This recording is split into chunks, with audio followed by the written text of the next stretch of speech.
Sir কিছুদিন আগতে ধুবুৰী লোকসভা সমষ্টিৰ সাংসদ ৰকিবুল হুছেইনে কৈছে যে 2026-ৰ নিৰ্বাচনৰ পূৰ্বে বিজেপি বিৰোধী যিমান দল আছে ব্যক্তি আছে সব একগোট হ'ব লাগে।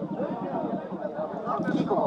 এইটো তেওঁৰ এটা ভাল আহ্বান, আমি সেই আহ্বানক আদৰণি জনাইছোঁ।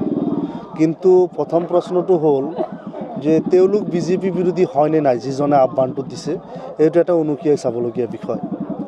কাৰণ মুখ্যমন্ত্ৰীয়ে সদায় কৈ থাকে ৰকিবুল হুছেইন মোৰ বন্ধু, মোৰ বন্ধু, মোৰ বন্ধু। সেই কথা বতৰাবিলাক আমি শুনি জানি আৰু তেওঁলোকৰ কেইদিনমান আগত গৰুৰ মাংসক কেন্দ্ৰ কৰি যি ধৰণৰ মুখ চুপতিৰ প্ৰেমৰ লিলিমাই আৰু তাৰ কাৰণে লাখ লাখ মানুহে এতিয়া খাদ্য হিচাপে গ্ৰহণ কৰা গৰুৰ মাংসটোকে ৰকিবুল হুছেইনৰ কাৰণে বাদ দিব লগা হৈছে। তো আমাৰ বিশ্বাস হোৱা নাই যে ৰকিবুল হুছেইন ডাঙৰীয়া বিজেপি বিৰোধী স্থিতিত বা তেওঁ তাতে আছে। এইটো হ'ল 1 নম্বৰ কথা। 2 নম্বৰ কথা, আমি AIUDF দল আপোচহীনভাৱে আজি দল সৃষ্টিৰ পৰা আজিলৈকে বিৰোধী দলৰ আসনত আছোঁ, বিৰোধীৰ ভূমিকাত আছোঁ আৰু এটা সবল বিৰোধী হিচাপে আমি সদা আৰু সৰ্বদা দায়িত্ব পালন কৰি আহিছোঁ আৰু আমি অনাগত দিনতো কৰি যাবলৈ প্ৰস্তুত আছোঁ। কিন্তু এই স্বৈৰাচাৰী সাম্প্ৰদায়িক আৰু গৰীব বিৰোধী, মুছলমান বিৰোধী, আদিবাসী বিৰোধী বিজেপি চৰকাৰখনক প্ৰতিহত কৰাৰ স্বাৰ্থত আমি যিমান দূৰলৈ লাগে আমি ছেক্ৰিফাইচ কৰিবলৈ প্ৰস্তুত আছোঁ।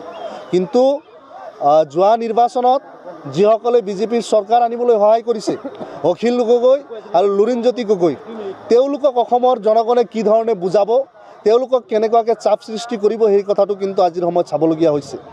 অখিল গগৈ, লুৰিণ গগৈ, ভূপেন বৰা, এওঁলোক সকলো মিলি যেন বিজেপিক আৰু আগুৱাই দিবলৈ বিচাৰিছে, তেনেকুৱাহে আমাৰ অনুভৱ হৈছে।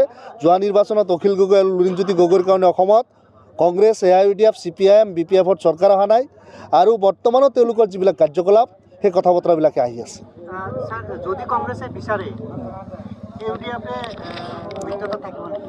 আমি চাওক, আমাৰ দল 19 বছৰৰ বিৰোধীত আছোঁ। যেতিয়াই প্ৰয়োজন পৰিছে, অৰ্থাৎ 2021-ৰ নিৰ্বাচনত আমাক 18খন নে 19খন আসন দিয়া গৈছিল, আমি 16খন আসন জিকি দেখুৱাইছোঁ। অহা দিনতো আমাক অসমৰ জনগণে কওক, আদেশ কৰক, আমি সেইটোৱে কৰিবলৈ প্ৰস্তুত আছোঁ। AIUDF দল গাদীৰ লালসাৰ বাবে দল নহয়, মজলুম বঞ্চিত জনগণৰ মুক্তিৰ স্বৰ হিচাপে, মুক্তিৰ কণ্ঠ হিচাপে তেওঁলোকৰ দাবী দাৱাসমূহ উপযুক্ত ঠাইত লৈ যাবলৈ এই দল জন্ম হৈছিল। আজিৰ দিনতো আমি আমাৰ দল সহিতে আমি আদৰ্শত আছোঁ আৰু জনগণৰ কাষত আমি আছোঁ।